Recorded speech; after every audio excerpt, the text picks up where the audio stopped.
because that money comes from the taxpayers. It doesn't come from them. If they were paying for it, or if they had to pay for it themselves if they lost, or when they lose, that'd be a different story. So that's what was going on with that. You know, then I talked about, Rosbach talked about these threats, and they want to put, well, they have. The city's put a restraining order. Kathy Juniman put a restraining order against one of the citizens. The citizen is one that puts signs up on his fence calling Maplewood out for the way they treat citizens and their taxes. And the information we have that Sean Finwall, one of the staff up there, told them that they were city was going to find a way to get them signs down. And so what it looks like has happened is they've used somebody that's a Jehovah's Witness to go and intimidate this person, because he had originally been pulled into this cult, and once they pull you in, folks, you're not free to leave.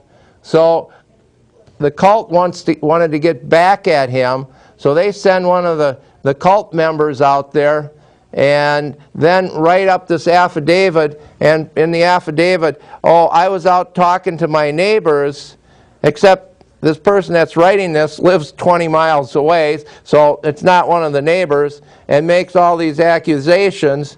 And so then you have Mr. Rosbach, who has no problem of shooting at houses when he's poaching deer, and Mr. Nephew, who sells card games that depict decapitation and mutilation of young girls. And now they are using this phony report to put restraining orders against the person that puts these signs up, calling attention to the evils of the city of Maplewood.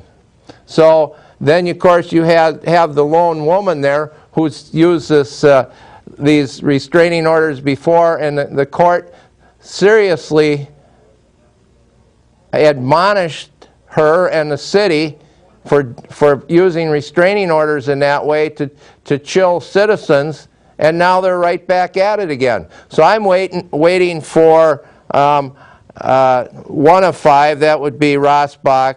2 of 5, I think we're going to have Nephew. 3 of 5 will be James Lana. 4 of 5 will be Copen, and 5 of 5 is Juniman. So that's what's going on up there, folks. All right, we don't have a phone call I have to deal with, do we? Okay, caller, let's have your comments. Good evening. Hello? Yes. Yes, I just wanted to, I want to say you must have the patience of a saint, because I cannot believe how they treat you at the Maplewood council meetings. They are so rude.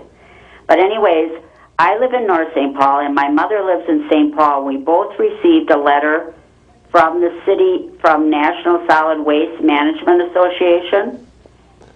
Yes. About the Maplewood waste hauling. And yes. Inside it, there's a return card with an 18-cent postage that we're supposed to return. We're not even in Maplewood. And they want us to give our... Why are they sending this out to us? We're not even involved in it. Well, the reason you most likely received that, caller, was that they go to a mail house. And the mail house provides the addresses to have this stuff mailed to. And so some of these addresses come from are provided by the city or government in the first place. So you got on a mailing list, and yes, you should not be on that list. And but I know for a fact that every household in Maplewood was supposed to, or had gotten mailed by the trash haulers to call people's attention to what's going on. And that's why on October 4th up at City Hall, the evening of October 4th, people can go up there and vent their frustrations, what's going on. And caller, I'm glad you brought this up because I want to get into this little bit about this trash hauling. You know, what's going to happen here is you're no longer going to have your choice of who's going to haul your trash, and the city is going to make that determination. But what they're also going to do is put a service charge over and above the real cost. They're going to grow the bureaucracy, and they're going to take and put most likely new staff hires to run this.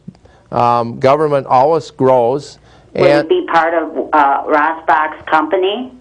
Well, no, it won't be his company. Not yet. Well, you know, when you talk about trash, yeah, you might have a link there, but I like that caller.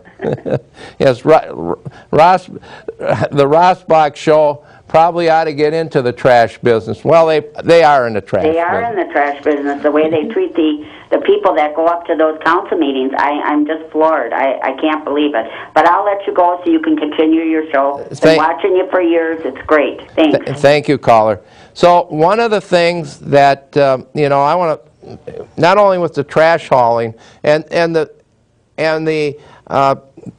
apartment buildings and larger groups are not going to be involved, are not going to be required to participate in this. But I got a call from one of our viewers.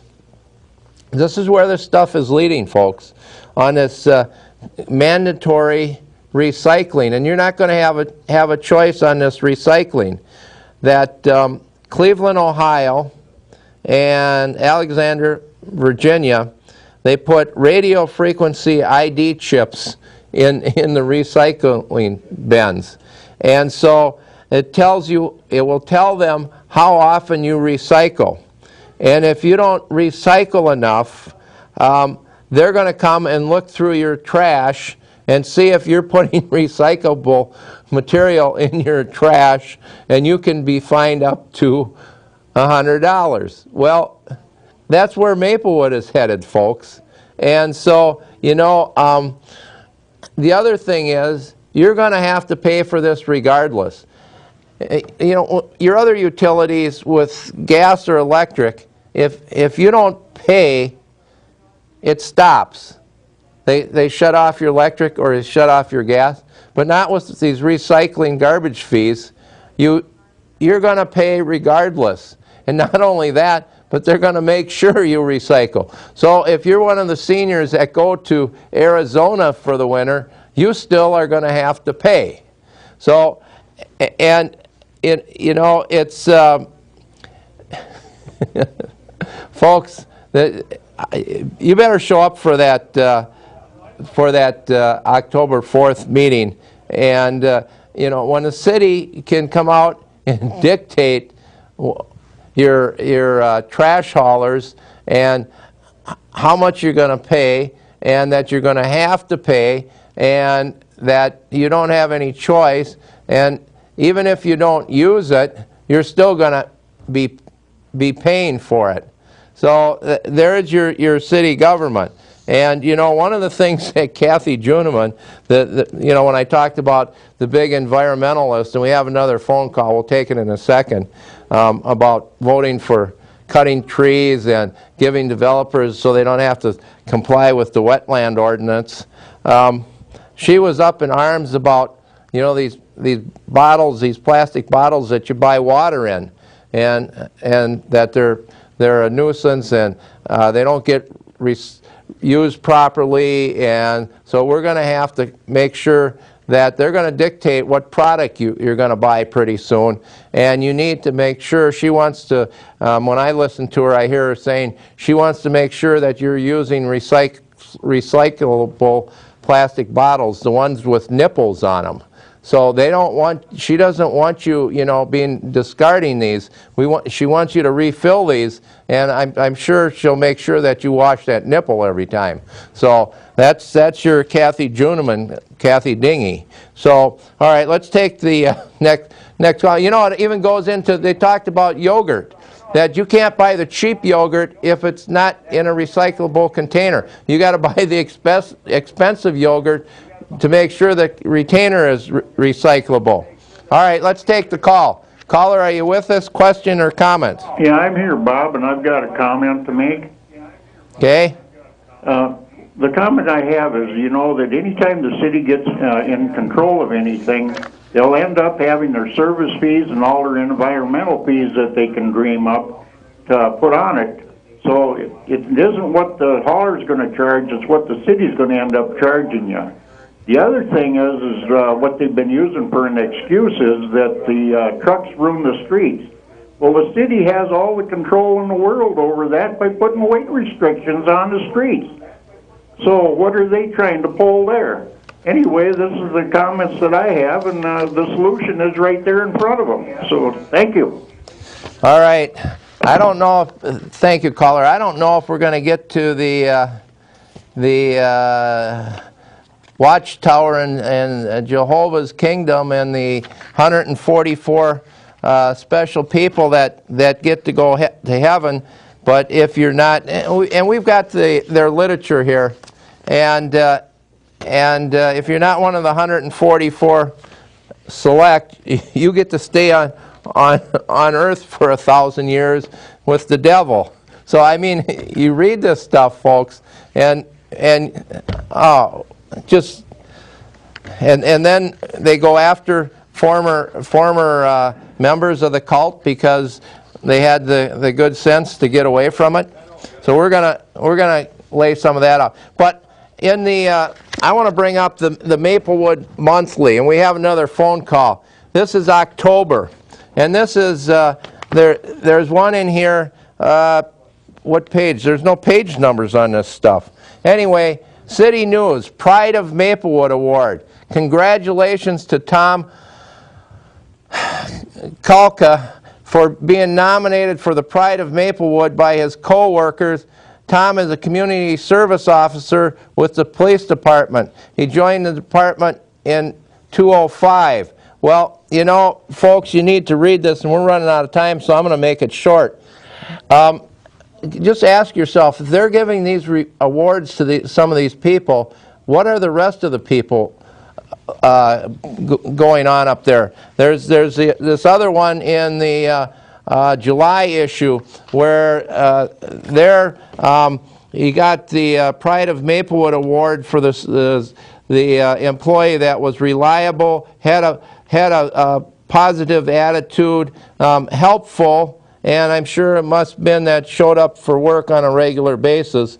So when you do this, you wonder, well, what if this is the best, what is the not the best? So this one on this Tom Kalka, there's a couple stories about this Pride of Maplewood, that he's responsible for taking the daily receipts to the bank, a lot of cash.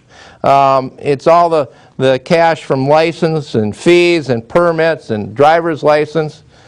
Well, citizens found the bag of money on County Road B. It didn't make it to the bank. And so, you know, what, probably 80,000 in there. So this is the Pride of Maplewood. And then, you know, the other part of this, he's also on the fire department. He's an EMT, emergency medical tech.